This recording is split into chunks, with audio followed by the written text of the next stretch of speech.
Hey everyone, it's Tina Swithin, founder of One Mom's Battle, author of Divorcing a Narcissist, and I just wanted to pop in, it's been a while, and tell you that I have really exciting news. Back when I wrote my first book, Divorcing a Narcissist, One Mom's Battle, I was still in the middle of the journey. I was still in family court, still representing myself in family court, and my children were still stuck in the system. So when I wrote my book, I was pretty open and pretty candid, but there were still some things that I didn't feel comfortable sharing because I feared repercussion from the system and how that would affect my kids. So my journey is done. Our 5-year criminal court case is also finished. It's been done for a year now. And so I finally feel comfortable telling everything that happened, the untold chapters. And a big part of that was the criminal trial. For most of you who have followed my story, my battle wasn't just against my ex-husband. My battle was against his family. It was against his mom. And my greatest fear in life was allowing my daughters to be around my ex-brother-in-law. We'll call him Robert. And that was a huge part of my fight. Telling the court, this person goes to Thailand, this person sleeps with young girls, this person is the most disturbed person I've ever encountered in my life. And not only that, my ex-husband and I, when we were married, were very united in the fact that our children would never ever be around this person.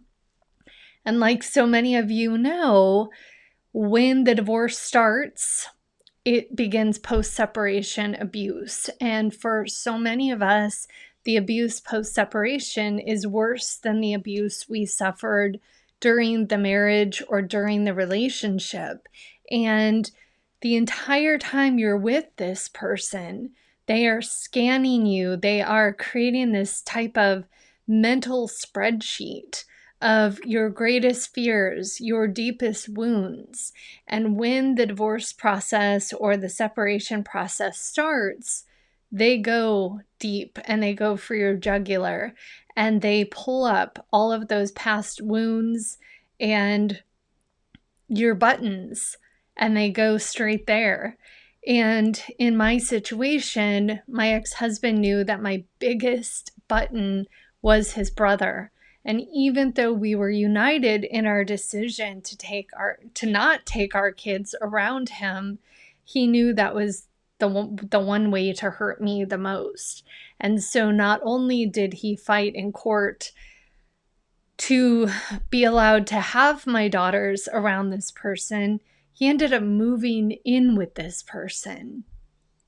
And so in 2016, when my ex-brother-in-law was arrested and accused of child molestation, you can imagine what that did to me.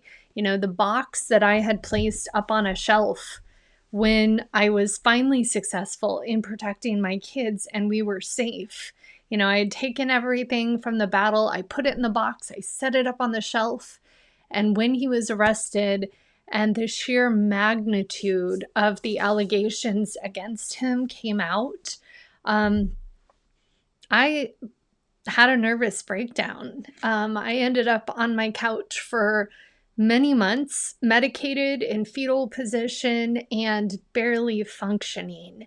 And my husband, Glenn, had to take over on so many things.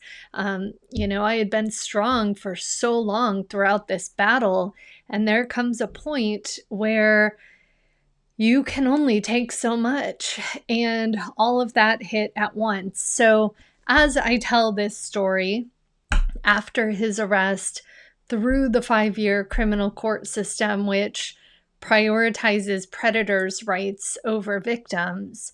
I had to experience a whole separate branch of the court system, which is equally broken and equally abusive.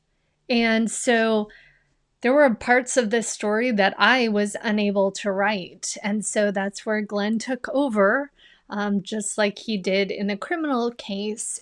You'll get to read his version of everything that unfolded once the case started and the court system progressed slowly. The wheels of justice are very slow, no matter what branch you're in. And so I have been working on this for an entire year, and I am so grateful to be able to speak the truth and to tell everything that happened, because I know so many of you are silenced in this system. So it's available on Amazon. The Audible version is not out yet, but it will be out in June.